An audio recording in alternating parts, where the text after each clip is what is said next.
नमस्कार जय Jagannath welcome to my new mini blog. आज सकाळ पाग बहुत ही सुंदर थिला।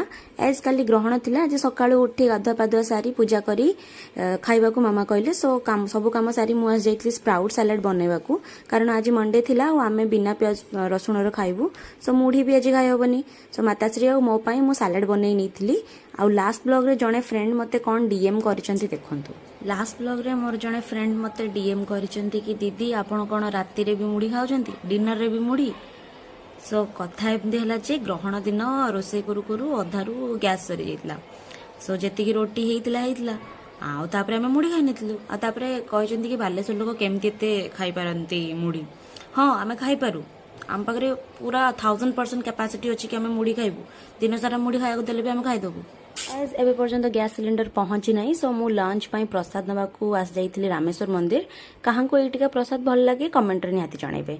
लंच कर सारला परे मु मोर आउ जने मम्मी को सह आस जाइथिली मोतीगंज बाजार बिकॉज हमको किछि साड़ी नबार थिला आउ ए स्टोर भीतर वीडियोग्राफी मना अछि सो मु किछि देखै परिबे नै आपन को। घरे पहुंची कि मु गोटे मस्त सीन देखिली देखंतु।